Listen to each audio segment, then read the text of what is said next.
अस्सलाम वालेकुम प्यारे बच्चों।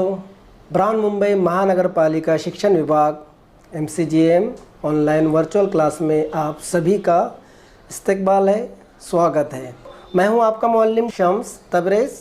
चलिए करते हैं लेसन की शुरुआत।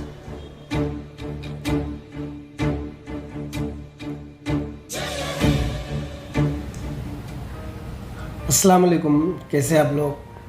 उम्मीद है खैरियत से होंगे, पढ़ाई बराबर कर रहे होंगे और हमारी वीडियो भी देख रहे होंगे।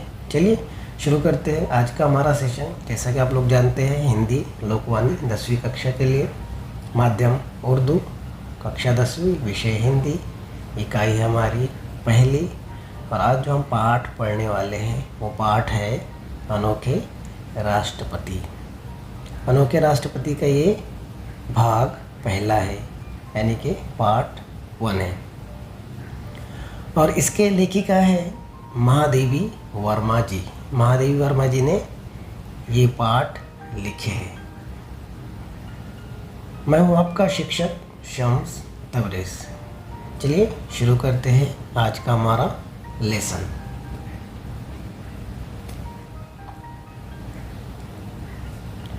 तो बच्चों, जैसा कि आप लोग जानते हैं, आज हम पढ़ने वाले हैं पाठ क्रमांक 5 अनोखे राष्ट्रपति, जिसे लिखा है महादेवी वर्मा जी ने।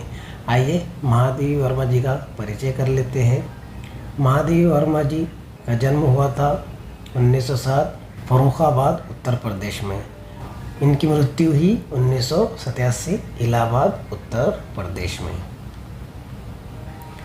महादेवी वर्मा जी प्रतिभावान साहित्यकार थी। आप छायावाद के 4 प्रमुख स्तंभों में से एक मानी जाती है। आपकी रचनाएं समाज के प्रत्येक वर्ग को प्रभावित और प्रेरित करती है। आपको आधुनिक मीरा और हिंदी की विशाल मंदिर की सरस्वती कहा जाता है। किसे? महादेवी वर्मा जी को। तो महादेवी वर्मा जी का ये रहा परिचय। छायावाद के 4 प्रमुख स्तंभों में से एक मानी जाती है। और आपकी रचनाएं आपने जो लिखे हैं वो सब समाज के प्रत्येक वर्ग को, चाहे छोटा हो, बड़ा हो, बच्चा हो, जवान हो, बूढ़ा हो, सब वर्ग को प्रभावित और प्रेरित करती है। क्या करती है? प्रेरित, आगे बढ़ने के लिए, कुछ समझने के लिए, सोचने के लिए। और आपको आधुनिक मीरा और हिंदी की विशाल मंदिर की सरस्वती कहा जाता है। तो आप समझ सकते हैं कि कितनी ये महान है लेखिका महादेवी वर्मा जी। चलते आगे, देखते हैं इनकी प्रमुख कृतियाँ।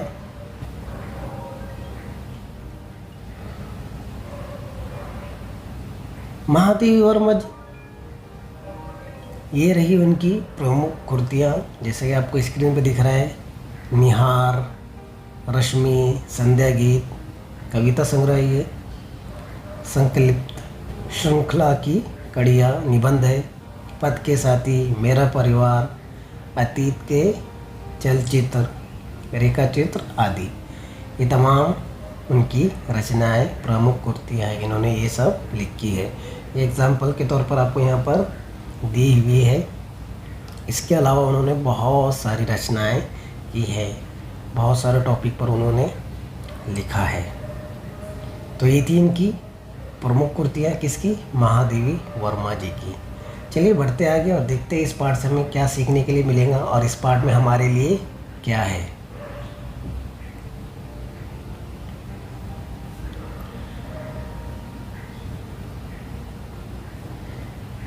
इस पाठ में हमें महादेवी वर्मा जी द्वारा लिखित प्रस्तुत संस्मरण भारत के प्रथम राष्ट्रपति डॉक्टर राजेंद्र प्रसाद जी के बारे में है। पाठ में डॉक्टर राजेंद्र प्रसाद जी की सादगी, सरलता, सहज स्वभाव के बारे में प्रकाश डाला गया है। यहाँ लेखिका ने स्पष्ट किया है कि भारत के महामहिम पद पर पहुंचकर भी डॉक्टर राजेंद्र प्रसाद में लेश मात्र भी नहीं था। तो आज का हम जो पाठ पढ़ने वाले हैं अनोखे राष्ट्रपति, ये है डॉक्टर राजेंद्र प्रसाद जी के बारे में। और आप तो डॉक्टर राजेंद्र प्रसाद जी को जानते ही हैं। इस पार्ट में बताया गया है कि राजेंद्र प्रसाद जी कितने सरल थे, कितने सहज थे, उनका स्वभाव कितना सहज था। इन तमाम बातों पर प्रकाश डाला गया है, रोशनी डाली गई है। और यहाँ पर लेखिका ये स्पष्ट करती है कि भारत के महामहिम पद पर पहुंचकर, यानी जो सबसे बड़ा पद है, कौन सा है वो? राष्ट्रपति पद। राष्ट्रपति यानी सदर जमहूरिया, इंग्लिश में उसको प्रेसिडेंट कहते हैं। तो पहुंचकर भी डॉक्टर राजेंद्र प्रसाद में ज़रा सा भी अहंकार, गुरूर, फ़ख्र, घमंड नहीं था। ये यहाँ पर उन्होंने स्पष्ट किया। आजकल तो आप लोग देखते हैं कि ज़रा सी कुर्सी मिल गई तो कैसा पावर आ जाता है, कैसा घमंड आ जाता है, कैसा अहंकार आ जाता है। बड़े हो जाते हैं, छोटे लोगों को कीड़े मकोड़े समझते हैं और कुचलते हुए आगे बढ़ जाते हैं। लेकिन डॉक्टर राजेंद्र प्रसाद जी इतने बड़े पद पर थे, भारत का सबसे बड़ा पद, राष्ट्रपति पद, वहाँ पर पहुँचने के बावजूद उनमें ज़रा सा भी अहंकार, गुरूर, घमंड नहीं था। बल्कि वो कैसे थे? सादगी भरे थे, सरल थे, सहज स्वभाव के थे। कौन? डॉक्टर राजेंद्र प्रसाद जी। चलिए बढ़ते हैं आगे। सबक शुरू करने से पहले हम लोग डॉक्टर राजेंद्र प्रसाद जी के बारे में थोड़ा जान लेते हैं, तो हमें सबक समझने में और आसानी होगी, हमारा पाठ हमें और आसानी से समझ में आएगा। तो डॉक्टर राजेंद्र प्रसाद जी 3 दिसंबर 1884 को पैदा हुए और 28 फरवरी 1963 को उनकी मृत्यु हो गई। भारत के प्रथम राष्ट्रपति थे। अब पहले राष्ट्रपति मतलब, जैसा कि आप लोग जानते ही हैं कि हमारा जो देश है भारत, ये किसका गुलाम था? वेरी गुड, अंग्रेज़ों का गुलाम था। यहाँ पर अंग्रेज़ हुकूमत करते थे। आप लोगों ने मूवीज़ में देखा होगा, सीरीज़ में देखा होगा, सीरियल्स वगैरह में भी देखा होगा किस तरह अंग्रेज़ जो है हमारे पर जुल्म व सितम करते थे, भारतीयों पर जुल्म सितम करते थे।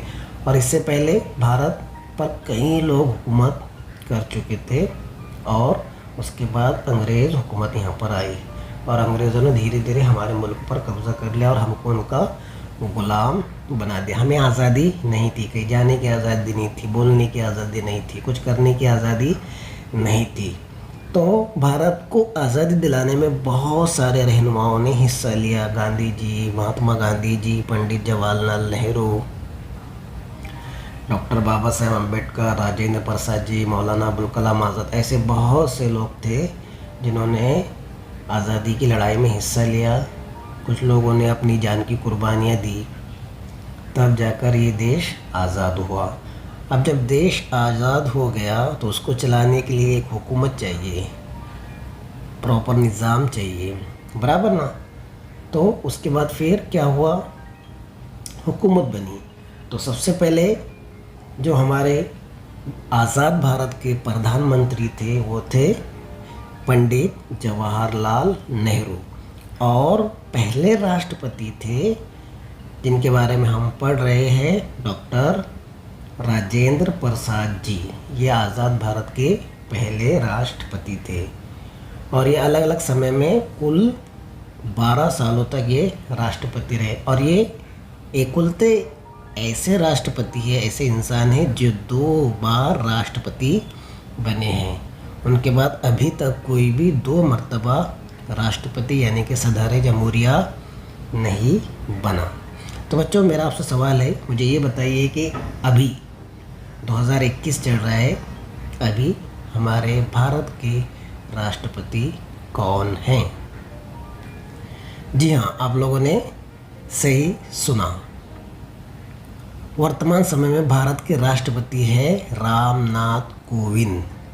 क्या नाम है? हाँ, अभी 2021 चल रहा है और अभी जो राष्ट्रपति है हमारे भारत के वो है रामनाथ कोविंद, जो कि साल 2017 से अपना कार्यभार संभाल रहे हैं। जी हाँ, तो कौन है अभी राष्ट्रपति? रामनाथ कोविंद जी। ये रहे उनकी तस्वीर, आप देख रहे हैं स्क्रीन पर। तो हम बात कर रहे थे भारत के पहले राष्ट्रपति राजेंद्र प्रसाद जी के बारे में। राजेंद्र प्रसाद जी ने आज़ादी की लड़ाई में भी हिस्सा लिया और राजेंद्र प्रसाद जी को भारत रत्न अवार्ड से भी सम्मानित किया गया है। और राजेंद्र प्रसाद जी को राजेंद्र बाबू कहकर भी पुकारा जाता था, बुलाया जाता था। तो ये थे उनके बारे में कुछ मालूमात। अब बढ़ते हैं हम सीधा सबक की तरफ, देखते हैं कि महादेवी वर्मा जी आज़ाद भारत के पहले राष्ट्रपति के बारे में क्या कहना चाहती है। चलिए बढ़ते हैं आगे।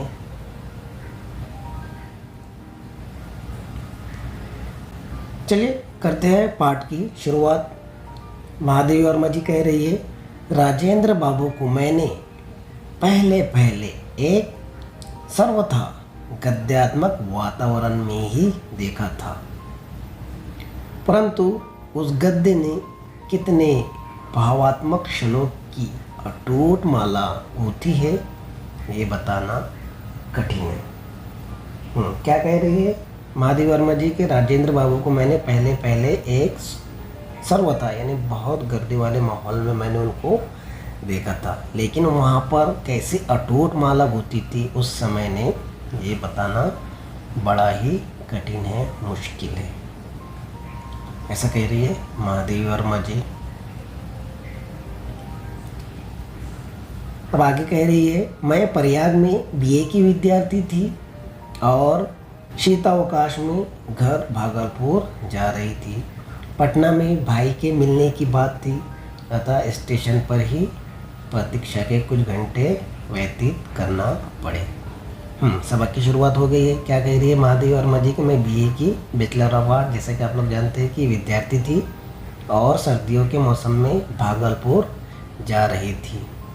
पटना में भाई की मिलने की बात थी। पटना में कौन मिलने वाला था उनसे? उनका भाई मिलने वाला था, महादेवी वर्मा का भाई मिलने वाला था, लेकिन वो लेट हो गए। इसके लिए उनके इंतज़ार में उन्हें कुछ घंटे वहाँ पर गुजारना पड़े। किसे? महादेवी वर्मा को। स्टेशन के एक और 3 पैरों वाले बेंच पर देहातियों की वेशभूषा में कुछ नागरिकों से घिरे सज्जन जो विराजमान थे, उनकी ओर मेरी विहंगम दृष्टि जाकर लौट आई। वास्तव में भाई से ये जानने का उपरांत कि उक्त सज्जन ही राजेंद्र बाबू है, मुझे अभिवादन का ध्यान आया। अब देखिए स्टेशन पर उन्हें एक आदमी दिखा जो देहातियों की वेशभूषा में। किसकी? देहाती। देहात समझता है ना आप लोगों को? देहात मतलब गांव, छोटा गांव, जैसे गांव वाले रहते थे ना। वेशभूषा मतलब उनके पहने हुए कपड़े, जो कपड़े उन्होंने पहने हुए हैं। तो यहाँ पर वही कह रही है, महादेवी वर्मा जी के 3 पैर वाले बेंच पर देहातियों की वेशभूषा में कुछ नागरिकों से घिरे सज्जन जो विराजमान थे, उनकी ओर मेरी विहंग दृष्टि जाकर लौट आई। मैं उनको देख रही थी और बाद में पता चला कि वो राजेंद्र प्रसाद है। यहाँ पर ये बताना चाह रही महादेवी वर्मा जी कि वो कैसी वेशभूषा पहनते थे, यानी एकदम देहातों जैसी। कहने का मतलब ये है कि एकदम सादा कपड़े वो पहनते थे, जैसे लगता था कोई गांव वाला है, देहात वाला है। पहली दृष्टि में ही जो आकृति स्मृति में अंकित हो गई थी, उसमें इतने वर्षों ने ना कोई नई रेखा जोड़ी है और ना कोई नया रंग भरा है। सत्य में से जैसे कुछ घटाना या जोड़ना संभव नहीं रहता, वैसे ही सच्चे व्यक्तित्व में भी कुछ जोड़ना घटाना संभव नहीं होता। महादेवी वर्मा जी कह रहे हैं कि जो पहली नज़र में वो उनको नज़र आए थे, कौन? राजेंद्र प्रसाद जी। जब पहली बार उन्होंने उनको देखा था, जैसे उनको उस वक्त देखा था, उसके बाद कई वर्षों के बाद भी वो जैसे के वैसे ही थे। कहने का मतलब ये है कि उनमें ना कोई नया रंग आया था और ना ही नई रूप रेखा। वो ये कह रही है कि सत्य में से जैसे कुछ घटाना या जोड़ना संभव नहीं होता, सच्चाई में से हम कुछ माइनस प्लस नहीं कर सकते, नामुमकिन है। इसी तरह सच्चे आदमी में भी कुछ घटाना और कुछ जोड़ना वैसे ही मुश्किल है जैसे सच्चाई में से कुछ घटाना और जोड़ना मुश्किल है।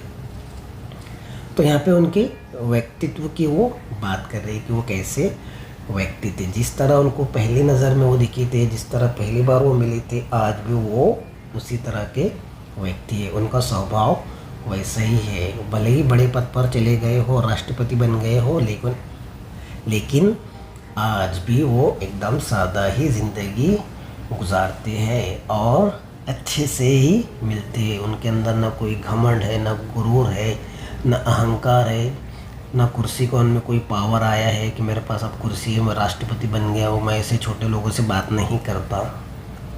ऐसा उनमें बिल्कुल नहीं था। यही कहना चाह रही है महादेवी वर्मा जी कि वो जैसे थे आज भी वैसे ही है। सच्चे व्यक्तित्व में भी कुछ जोड़ना घटाना संभव नहीं है। क्या कह रही है वो? सच्चे व्यक्तित्व यानी सच्चे इंसान में भी कुछ घटाना जोड़ना मुश्किल है। काले घने पर छोटे कटे हुए बाल। अब उनके फेस के बारे में बता रही है, उनके पहनावे के बारे में बता रही है कि वो कैसे है। काले घने पर छोटे कटे हुए बाल, चौड़ा मुख यानी मुंह उनका चौड़ा, चौड़ा माथा, और माथा भी कैसा था उनका? चौड़ा था। घनी भर कुटियों के नीचे बड़ी आँखें, यानी जो हमारे भवें होती है ना, आईब्रोज जिन्हें कहते हैं, उसके नीचे एकदम बड़ी बड़ी आँखें। मुख के अनुपात में कुछ भारी नाक, जैसा उनका मुंह है उससे भारी उनकी नाक है। कुछ गोलाई लिए चौड़ी ठुड्डी, और उनकी ठुड्डी कैसी थी? गोल थी। कुछ मोटे पर सुडेल होठ, मोटे और सुडेल होठ थे उनके। श्यामल झाई देता हुआ गेहुआ वर्ण, उनका कलर कैसा था? रंग कैसा था? गेहुआ रंग था उनका, काला गोरा गेहुआ होता है ना, उस तरह। बड़ी बड़ी गिरामनी जैसी मूछे, कैसी मूछे थी? बड़ी बड़ी। गिरामनी मतलब देहात वाली, जैसे गांव में मूछे रखते थे ना लोग, उस तरह की उनके मूछे थी, जो ऊपर के ओठ को ही नहीं ढक लेती थी, नीचे के ओठ पर भी रोमेल आवरण डाले हुए थे। ऊपर के ओठ को तो ढक ही लेती थी वो, साथ ही साथ नीचे के होठ तक भी वो पहुंच जाती थी। हाथ पैर शरीर सब में लंबाई की ऐसी विशेषता थी जो दृष्टि को अनायास आकर्षित कर लेती थी। क्या कह रहे हैं कि उनके हाथ पैर और उनकी बॉडी इस तरह थी कि देखने वाला उनको देखते ही रहता था और उनकी तरफ आकर्षित हो जाता था। तो यहाँ पर कह रही है महादेवी वर्मा जी, काले घने पर छोटे कटे हुए बाल, चौड़ा मुंह, चौड़ा माथा, घनी भरकुटियों के नीचे बड़ी आँखें, मुख के अनुपात में कुछ भारी नाक, कुछ गोलाई लिए चौड़ी ठुड्डी, कुछ मोटे पर सुडेल होठ, श्यामल झाई देता हुआ गेहुआ वर्ण, बड़ी बड़ी गिरामनियों जैसी मूछे जो ऊपर के ओंठ को ही नहीं ढक लेती थी, नीचे के ओंठ पर भी रोमेल आवरण डाले हुए थी। हाथ पैर शरीर सब में लंबाई की ऐसी विशेषता थी जो दृष्टि को अनायास आकर्षित कर लेती थी। बढ़ते आगे। उनकी वेशभूषा की ग्रामीणता तो और भी दृष्टि को उलझा लेती थी। खादी की मोटी धोती ऐसा फेटा देकर बांधी गई थी कि एक ओर दाहिने पैर पर घुटना छूती थी और दूसरी ओर बाएं पैर की पिंडली। मोटे खुरदुरे काले बंद गले के कोट में ऊपर का भाग बटन टूट जाने के कारण खुला था और घुटने के नीचे का बटनों से बंद था। सर्दी के दिनों के कारण पैरों में मोजे जूते तो थे, परंतु कोट और धोती के समान उनमें भी विचित्र स्वच्छंदतावाद था। मिट्टी की परत से न जूतों के रंग का पता चलता था न रूप का। अब यहाँ पर महादेवी वर्मा जी कह रही है कि उनकी ग्रामीणता वेशभूषा तो और भी दृष्टि को उलझा देती थी, और भी नज़रों को क्या करती थी? उलझाती थी। वहाँ पर बता रहे कि किस तरह के उनके कपड़े थे खादी की मोटी धोती ऐसा फेटा देकर बांधी गई थी, एक और दाहिने पैर पर घुटना चूती थी और दूसरे ओर बाएं पैर की पिंडली, इस तरह वो बांधी गई थी। मोटे खुरदुरे काले बंद गले के कोट के ऊपर का भाग बटन टूट जाने के कारण खुला हुआ था। अभी देखिए कौन है ये, भारत के प्रथम राष्ट्रपति है, लेकिन कोट कैसा पहना हुआ है कि उसका बटन टूटा हुआ है, इतने वो सादा थे। कहने का मतलब ये है कि किस तरह वो सादा ज़िंदगी गुजारते थे इतने बड़े पद पर पहुंचने के बाद भी। और कपड़े कैसे पहनते थे, एकदम गांव के लोगों की तरह। अब उनका जो कोट था उसका बटन ऊपर से टूटा हुआ था, और जो नीचे का कोट था, कोट लंबा होता है ना, पुराने ज़माने में का लंबा कोट पहना करते थे, तो घुटने के पास के जो बटन थे वो बंद थे। अब यहाँ पर ये कह रही है कि सर्दियों के दिनों के कारण उनके पैरों में जूते मोजे तो थे, लेकिन उनमें भी कुछ अलग ही नज़र आ रहे थे, जैसे कि मिट्टी की परत से ना जूतों के रंग का पता चलता था और ना ही रूप का। अभी देखिए भारत के राष्ट्रपति है, जूते और मोजे ऐसे हैं कि उस पर मिट्टी की परत चली हुई। इसका मतलब क्या है, मिट्टी की परत कब चलती है, जब इंसान पैदल चलता है, बराबर ना। घर से गाड़ी में बैठे फिर राष्ट्रपति भवन पहुँचे गाड़ी में, तो बीच में मिट्टी कहाँ से मिलेगी, बराबर ना। लेकिन वो पैदल चलते थे, इसलिए उनके जूतों में मिट्टी की परत बनी हुई थी, और कलर भी उनका बिल्कुल भी समझ में नहीं आ रहा था कि जूता कौन सा है, मौजा कौन सा है, मौजे का कलर क्या है, कौन से कलर का जूता है, ये सब समझ में नहीं आ रहा था, क्योंकि उनके ऊपर मिट्टी की परत चढ़ी हुई थी। तो यहाँ पर यही बताना चाह रही महादेवी वर्मा जी कि किस तरह वो सादा ज़िंदगी गुजारते थे, एकदम सादे कपड़े पहनते थे और सादा ही रहते थे। कौन, अनोखे राष्ट्रपति डॉक्टर राजेंद्र प्रसाद जी। बढ़ते आगे।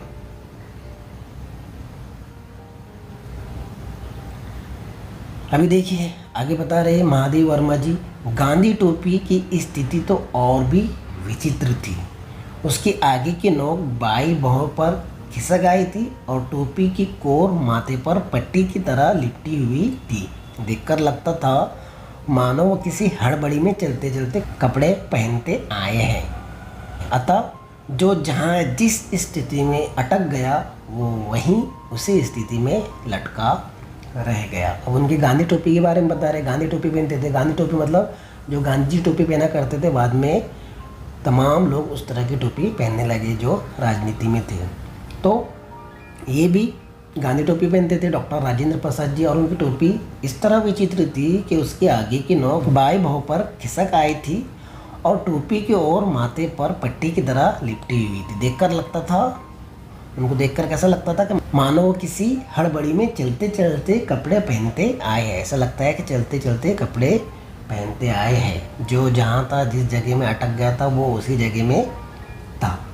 मतलब ऐसे नहीं कि बहुत तैयार होने को बहुत टाइम लगा रहे, मैं भारत का राष्ट्रपति हूँ, 1 घंटा में तैयार हूँगा, बराबर कौन सी चीज़ कहाँ पर है, एकदम बराबर से होना चाहिए, बराबर से टाई लगना चाहिए, टोपी बराबर से लगनी चाहिए, किस तरह कोट पहनेंगे, उसकी प्रेस है या नहीं है, सॉक्स धोए हुए है या नहीं है। धोए हुए तो बहुत दूर की बात है, आज अगर आप देखेंगे तो हर रोज़ नए जूते पहने जाते हैं, नए सॉक्स पहने जाते हैं, लेकिन वो ऐसे बिल्कुल भी नहीं थे, बल्कि एकदम सादा ज़िंदगी गुजारते थे। कौन, राजेंद्र प्रसाद जी। तो ऐसा लगता था उनको देख करके वो हड़बड़ी में मानो चलते चलते कपड़े पहनते हुए आए हैं। ऐसा नहीं था, लेकिन ऐसा लगता था। समझ में आ रहा है आपके? चलिए बढ़ते आगे। उनकी मुखाकृति देखकर अनुभव होता था मानो इन्हें पहले कहीं देखा है। अनेक व्यक्तियों ने भी उन्हें प्रथम बार देखकर ऐसा ही अनुभव किया। बहुत सोचने के उपरांत ही उस प्रकार की अनुभूति का कारण समझ में आ सका। अब क्या कह रही है महादेवी वर्मा जी के, उनको देखकर ऐसा लगता था कि मानो इन्हें पहले कहीं तो देखा है ना। किसी इंसान को हम देखते तो ऐसा लगता है कि यार इसको तो पहले किधर देखा था मैं, है ना। वैसे ही राजेंद्र प्रसाद जी को देखकर ऐसा लगता था कि इनको पहले कहीं देखा है, और सिर्फ महादेवी वर्मा जी को ही ऐसा नहीं लगता था, बल्कि और भी दूसरे लोग थे जिनको ये लगता था कि राजेंद्र प्रसाद जी को देखकर कि इन्हें पहले कहीं देखा है। तो बहुत सोचने विचार करने पर ये बात समझ में आई कि वो एकदम सादा कपड़ा पहनते थे, ग्रामीणों जैसे देहातियों जैसी उनकी मूंछें थी। कपड़े भी बहुत ज़्यादा उनके एकदम स्टैंडर्ड वगैरह नहीं थे, जैसे कोट पैंट पहने हैं इस तरह के नहीं थे, बिल्कुल सादा कपड़े वो पहनते थे। बिल्कुल आम इंसान की तरह वो ज़िंदगी गुजारते थे। तो अब आम इंसान तो हर जगह रहते हैं, तो किसी न किसी में उनकी छाया तो ज़रूर दिखती होंगी, इसलिए उनको देखकर ऐसा लगता था कि यार इनको मैंने कहीं तो देखा है, ऐसा उनको लगता था। किसको? महादेव वर्मा जी को। बढ़ते आगे। उनकी वेशभूषा की अस्त व्यस्तता के साथ उनके निजी सचिव और सहचर भाई चक्रधर जी का स्मरण अनायास हो आता है। अब उन्हें कौन याद आ जाता है? चक्रधर, जो उनके सचिव थे। किसके सचिव थे?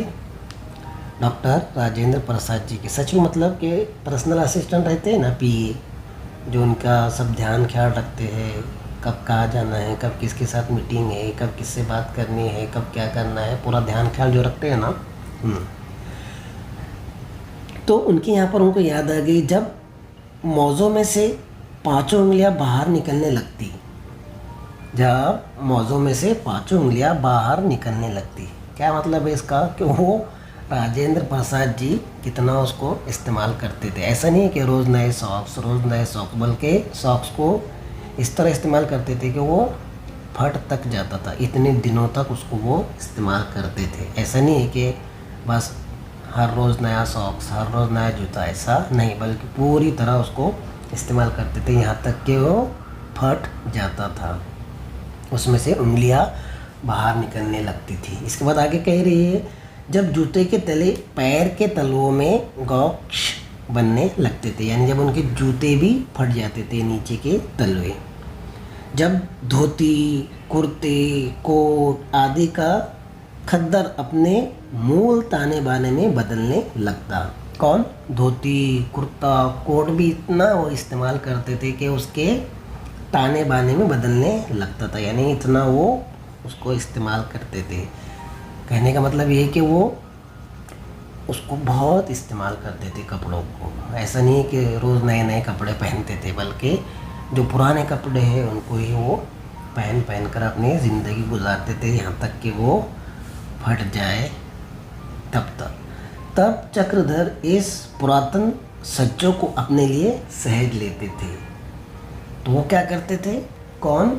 सचिव उनके चक्रधर, उनको अपने पास रख लेते थे। उन्होंने वर्षों तक इसी प्रकार राजेंद्र बाबू के पुराने परिधान से अपने आप को प्रसादित कर कृतार्थता का अनुभव किया है। किसने?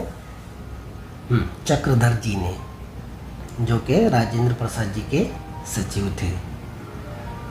तो महादेव वर्मा जी कह रही है कि मैंने ऐसे गुरु शिष्य या स्वामी सेवक अब तक नहीं देखे। मैंने ऐसे गुरु शिष्य यानी उस्ताद, शागिर्द, स्वामी, सेवक, यानी जो स्वामी रहते हैं और जो उनके सेवक रहते हैं, अब तक नहीं देखे।